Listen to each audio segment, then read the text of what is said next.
ಏನ್ರಿ ಜಗಳ ಉಂಡು ಮಲಗು ತನಕ, ಆದರೆ ನಂಬದು ಮಲಗಿದ ಮೇಲೆ.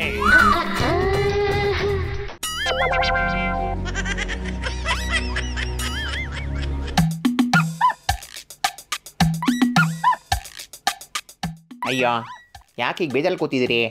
ಈ ಲೋಕಲ್ ಬಾಡಿ ಎಲೆಕ್ಷನ್ಗೆ ಹಿಂಗಾಗೋದ್ರೆ ಹೆಂಗೆ ನೀವು? ಹಾಗಲ್ಲ ಗುರುಗಳೇ, ನಮ್ಮ ಜನ ಯಾವ ರೀತಿ ವೋಟ್ ಮಾಡ್ತಿದ್ದಾರೆ ಅಂತಕ್ಕಂಥದ್ದು ಗೊತ್ತಾಗ್ತಿಲ್ಲ. ಲೋಕಸಭೆಯಲ್ಲೂ ಇದೇ ರೀತಿ ಆದರೆ ಮತ್ತೆ ಮೋದಿಯವರು ಪ್ರಧಾನಿ ಆಗೋ ಆಸೆಗೆ ತಣ್ಣೀರು ಬೀಳುತ್ತಲ್ಲ ಅನ್ನೋದೇ ನನ್ನ ಚಿಂತೆ. ನೋಡಿ, ಜೀವನದಲ್ಲಿ ಬಹಳ ಮುಖ್ಯವಾಗಿ ಪಾಸಿಟಿವ್ ಆಗಿ ಯೋಚನೆ ಮಾಡೋದನ್ನ ರೂಢಿಸ್ಕೊಳ್ಬೇಕು. ಪಾಸಿಟಿವಿಟಿ ಒಂದಿದ್ರೆ ಎಲ್ಲವೂ ಸರಾಗವಾಗಿ ಆಗುತ್ತೆ, ಗೊತ್ತಾಯ್ತೇನೋ?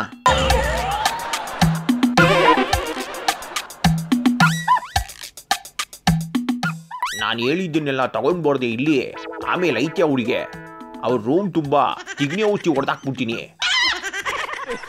ಇಲ್ಲ ತಿಕ್ಕಲ್ ಮುಂಡಿದೆ, ಅದೇನೋ ಅದು ಒಬ್ಬೊಬ್ಬನೇ ಮಾತಾಡ್ಕೊಂಡು ಬರ್ತಾ ಇದೆಯಾ? ಯಾರ ಕೈಲಾದರೂ ಕಚ್ಚಿಸ್ಕೊಂಡು ಬಂದ ಹೆಂಗೆ? ಅಯ್ಯೋ ಈ ಗುಡ್ಗುಳೆ, ಬೆಳಿಗ್ಗೆಯಿಂದ 100 ಸಲ ಸಿದ್ದರಾಮಯ್ಯ ಅವರಿಗೆ ಫೋನ್ ಮಾಡ್ತಾ ಇದ್ದೀನಿ. ಅವ್ರಿಗೆ ಫೋನೇ ಹೋಗ್ತಾ ಇಲ್ಲ, ಮೇಲೆ ಕೆಳಗೆಲ್ಲ ಉರಿದೋಗ್ತಾ ಇದೆ. ಯೋ ಪಾಪಾತ್ಮ, ಅವರು ಅಲ್ಲಿ ಹೋಗಿರೋದೇ ಬೇರೆ ವಿಚಾರಕ್ಕೆ, ಇನ್ನು ಫೋನ್ ಬೇರೆ ಅವನಲ್ಲಿ ಇಟ್ಟಿರ್ತಾರೇನೋ. ಬೇರೆ ವಿಚಾರ ಅಂದ್ರೆ ಏನು ಗುರುಗಳೇ? ಸರ್ಕಾರ ಉರುಳಿಸೋ ವಿಚಾರದ ಬಗ್ಗೆ ಏನಾದರೂ ಪ್ಲಾನ್ ಮಾಡೋಕೆ ಹೋಗಿರ್ತಾರೆ. ನಿಮ್ಮ ಬಳಿ ಆ ಬಗ್ಗೆ ಮಾಹಿತಿ ಏನಾದರೂ ಇದ್ರೆ ಸ್ವಲ್ಪ ತಿಳಿಸಿ. ಅಯ್ಯೋ, ಆ ರೀತಿಯಾದದ್ದು ಏನೂ ಇಲ್ಲ, ನಾನು ಸುಮ್ಮನೆ ಹಂಗಂದೆ. ಅಲ್ಲ ಗುರುಗಳೇ, ನೀವು ಸಿದ್ದರಾಮಯ್ಯ ಅವರು ಸೈಡಲ್ಲಿ ಏನೋ ಮಾತಾಡ್ತಾ ಇದ್ದಿದ್ದು ನೋಡಿದೆ ಅವ್ರು ಹೋಗೋ ಮುಂಚೆ. ಗುರುಗಳೇ, ಹಾಗೇನಾದರೂ ವಿಚಾರ ಇದ್ರೆ ತಿಳಿಸಿ, ಮುಚ್ಚು ಬರೀ ಅದಕ್ಕೆ. ಎಂಥದ್ದೋ ಮುಚ್ಚುಮರ ಇಲ್ಲ ಯಡಿಯೂರಪ್ಪನವ್ರೆ, ಇವನು ಮಕ ಮುಚ್ಚ ಸುಳ್ಳು ಹೇಳ್ತಾವ್ ನೀವನು. ನಡೆಯೋ ವೆಂಕಟ, ಗೋಪಾಲನು ಅವ್ರ ಹೆಂಡತಿ ಸೇರ್ಕೊಂಡು ಚಟ್ನಿ ರುಬ್ತಾವ್ರಂತೆ, ನೋಡೋಣ. ಏನು, ಗೋಪಾಲು ಮತ್ತೆ ಅವ್ರ ವೈಫು ಚಟ್ನಿ ರುಬ್ತಾವ್ರ? ಅದನ್ನು ನಾವ್ಯಾಕೆ ನೋಡಬೇಕು ಗುರುಗಳೇ? ಯೋ ಪಾಪಿ ಮುಂಡಿದೆ, ಮೊದಲು ಇಲ್ಲಿಂದ ಕಳ್ಸ್ಕೊಳ್ಳೋಣ, ನಡಿಯೋ. ಇಲ್ಲಾಂದರೆ ಯಡಿಯೂರಪ್ಪನವರು ಇಲ್ಲಿ ಸಲ್ಲದನ್ನು ಕೇಳಿ ನಮ್ಮನ್ನು ಕನ್ಫ್ಯೂಸ್ ಮಾಡಿ ಸಿಕ್ಕಾಕ್ಸ್ಬಿಟ್ರೆ ಕಷ್ಟ. ಏನು, ನಮ್ಮನ್ನು ಸಿಕ್ಕಾಕಿಸ್ತಾರ?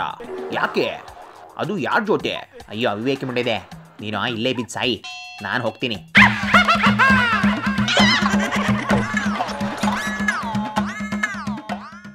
ಅಂದಂಗೆ ಯಡಿಯೂರಪ್ಪ ಅವರೇ, ನೀವು ಯಾರನ್ನ ಯಾರ ಜೊತೆ ಸಿಕ್ಕಾಕಿಸ್ತೀರಾ?